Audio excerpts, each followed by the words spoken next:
Selamat datang kembali di Era Entertainment, selamat datang kembali di The Golden Cross Playlist. Seperti biasa hari ini kita akan melanjutkan review saham part yang ke-436. Namun sebelumnya bagi teman-teman yang mungkin belum subscribe channel YouTube ini, sekali lagi jangan lupa tekan tombol subscribe, nyalakan lonceng notifikasinya agar teman-teman tidak pernah ketinggalan informasi-informasi terbaru dari channel ini.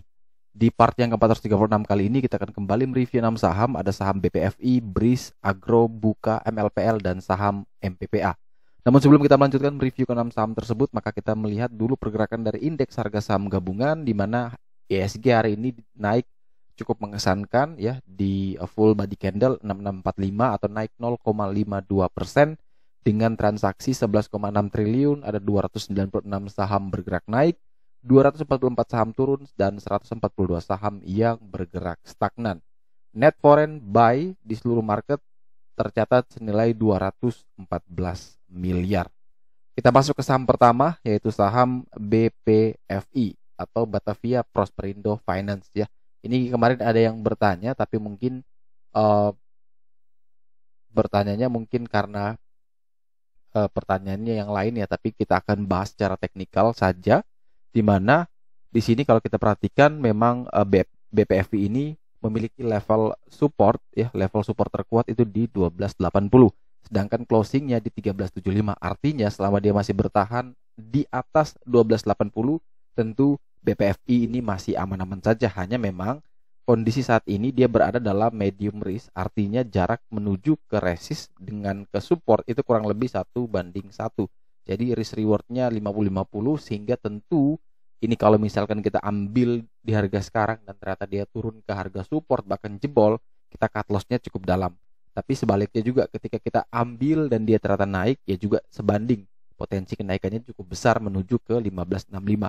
Oleh sebab itu kalau teman-teman yang ingin membeli, memang kalau di opsi seperti ini ada dua teknik. Yang pertama menunggu ya, entah dia mau naik ke atas kita menunggu buy on breakout atau dia turun ke bawah kita bisa beli di sekitar support. Atau opsi yang kedua adalah kita melakukan money management. Mungkin kita beli dengan porsi 20% dulu di harga saat ini. Ketika dia naik ya sudah kita kawal terus dengan modal 20% tadi. Ketika breakout mungkin bisa nambah. Tapi ketika dia ternyata turun, tapi dia selama itu masih berada di atas 1280, kita bisa terus menambah muatan sampai sesuai dengan total alokasi trading di saham ini. Jadi ada dua strategi yang bisa kita pakai tergantung masing-masing dari teman-teman ya. Balik lagi tergantung risk profile masing-masing. Untuk support di 1280, jebol di bawah itu prepare cut loss, target kenaikan terdekat ke 1565, terjauh menuju 1680. Dari sisi broker summary secara volume ini bagus, namun secara structure ini masih belum terlihat menarik.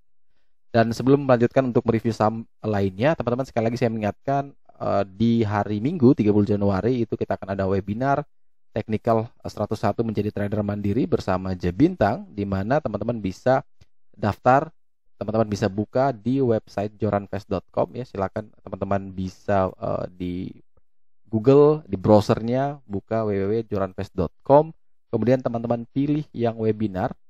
Setelah teman-teman pilih webinar, ada informasi ini ya, Technical 101 menjadi trader mandiri. Teman-teman klik saja dan kemudian nanti akan ada seperti ini. Dan mungkin kalau teman-teman belum punya akun di Joranvest, ketika teman-teman klik daftar sekarang, maka dia akan ada informasi bahwa Anda wajib login. Nah, itu teman-teman tinggal klik saja, klik login, kemudian klik mendaftar atau registrasi, biar teman-teman nanti bisa kemudian kembali membeli atau mengakses dari webinar ini. Harganya cuma 40.000 untuk webinar ini.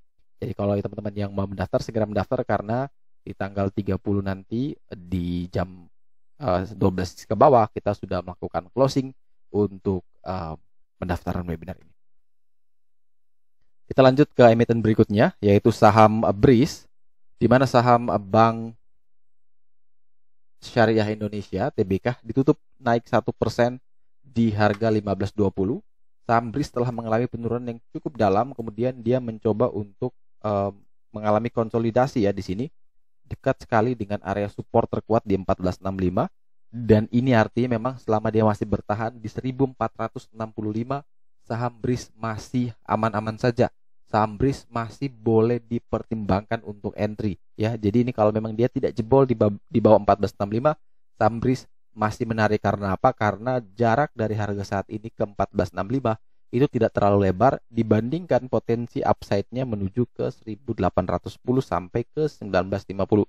Jadi kalau misalkan teman-teman beli di 1520, katakan cut loss di 1450, itu secara risknya masih lebih kecil ketimbang kalau misalkan dia ternyata naik ke 1810 sampai 1950, potensi upside-nya masih jauh lebih besar. Jadi silakan diatur money manajemennya selama dia masih bertahan di atas 1465, saham BRIS ini masih aman. Di bawah 1465 tentu sudah punya barang ya wajib cut loss, yang belum punya barang ya lebih baik wait and see.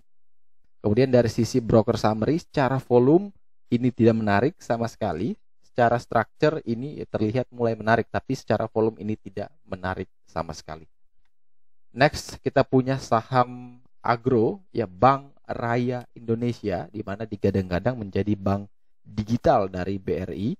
Namun kita lihat apakah kiprahnya bisa baik atau tidak secara kinerja sahamnya. Di mana kalau kita perhatikan dia juga sama ya, downtrend sangat parah, namun sudah mulai konsolidasi beberapa hari ini dengan level supportnya di 1275, yang mana artinya closing di 1320. Saham agro ini masih sangat aman untuk dibeli ya, karena memang dia masih berada di atas level support terkuatnya. Tadi pagi memang sempat ke 1260 karena openingnya di 1275, di previous close-nya 1275, tepat sekali di PBL. Dan hari ini dia sudah kembali menjauhi atau semakin naik menjauhi area PBL-nya. Artinya semoga ini bisa kuat dan terus melaju menuju resisten di 1600 sampai 2290. Jadi bagi teman-teman yang ingin membeli agro, rules-nya adalah selama dia tidak turun di bawah 1275, silakan dipertimbangkan entry, atur money management. Batasi cut loss di 1235, 1250. Target kenaikan menuju ke 1600 sampai dengan 2290. Dari sisi broker summary, secara volume, secara structure, agro terlihat menarik. Next kita punya saham Buka ya, bukalapak.com TBK ditutup naik 2,48% di harga 330.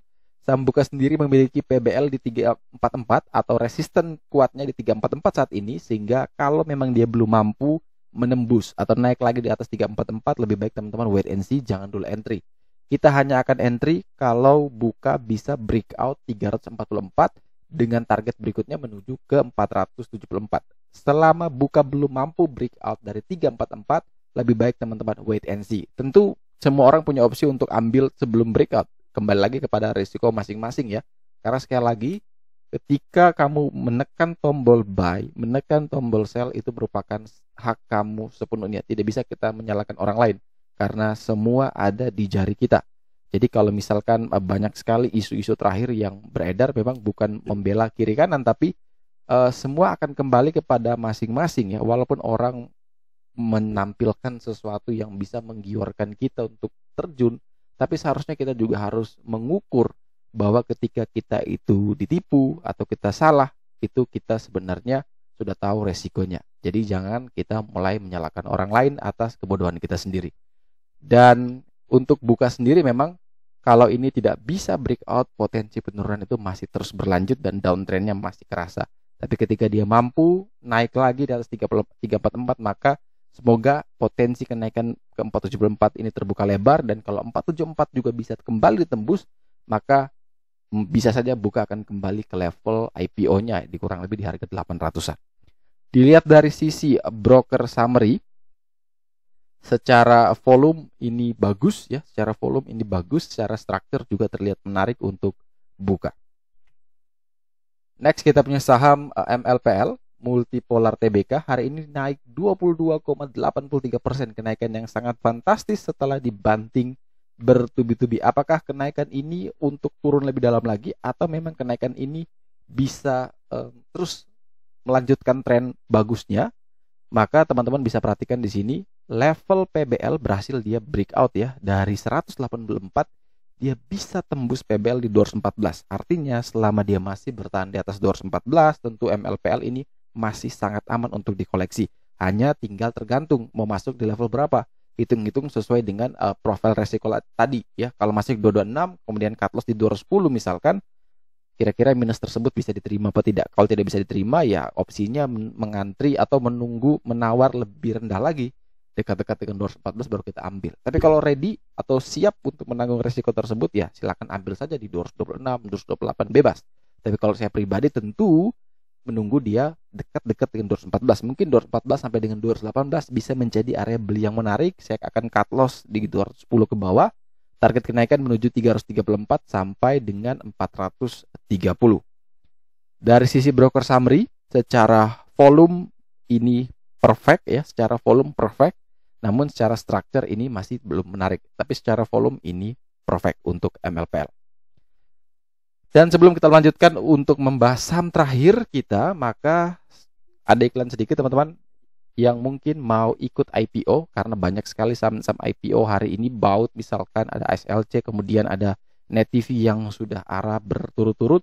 Nah, teman-teman bisa menggunakan aplikasi dari Indoprimer Sekuritas di mana ada IPO di iPod. Teman-teman bisa membeli saham IPO semudah teman-teman tinggal swipe aja. Jadi teman-teman buka akun di Indoprimer Sekuritas, teman-teman tinggal masukin permintaan atau peminatan awal book building, dan teman-teman bisa pilih. Ada banyak sekali saham-saham atau IPO list di sini.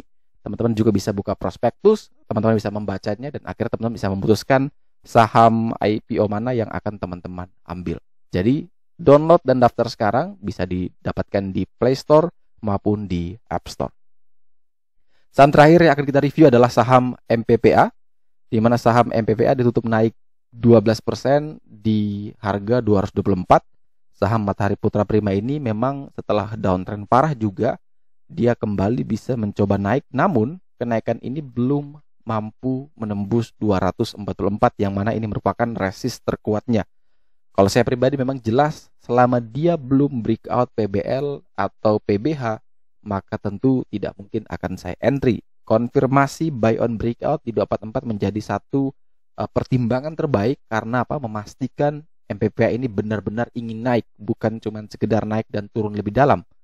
Walaupun tidak menutup kemungkinan memang dia bisa breakout nanti, namun setelah itu dia turun kembali. Tapi setidaknya kita bisa memastikan bahwa yang dia breakout ini adalah resist terkuatnya. Kalau memang bisa bertahan, maka potensi uptrend itu akan mulai terbentuk. Jadi kalau teman-teman yang ingin membeli, buy on breakout 244 menjadi opsi yang terbaik. 244 sampai dengan 248, target kenaikan menuju 362 sampai dengan 610. Batasi cut loss kurang lebih, kalau misalkan dia turun lagi di bawah 240, silakan cut loss. Selama dia masih belum breakout, lebih baik wait and see. Tapi kalau ada yang nekat, silakan atur sendiri trading plan-nya. Karena saya pribadi lebih memilih kalau misalkan dia bisa breakout dulu untuk memastikan bahwa MPPA ini akan uptrend yang sesungguhnya. Kalau dilihat dari sisi broker summary, secara volume dan secara structure sebenarnya ini masih belum menarik ya. Tapi kita tidak tahu, teknikal juga masih belum menarik juga. Tapi ketika dia bisa breakout besok di atas, di hari Senin di atas 244, tentu bisa berubah lagi ya strukturnya dan volume dari Bandarmologi. Oke, sekian dulu review saham part yang ke-436 hari ini. Terima kasih banyak teman-teman yang telah setia menonton. Sekali lagi jangan lupa like, comment, dan subscribe. Bantu share juga agar semua informasi yang dalam video ini dapat berguna, bermanfaat, dan tentunya bisa menjadi panduan trading di keesokan harinya. Sekali lagi terima kasih banyak. Sampai jumpa dan semoga membantu.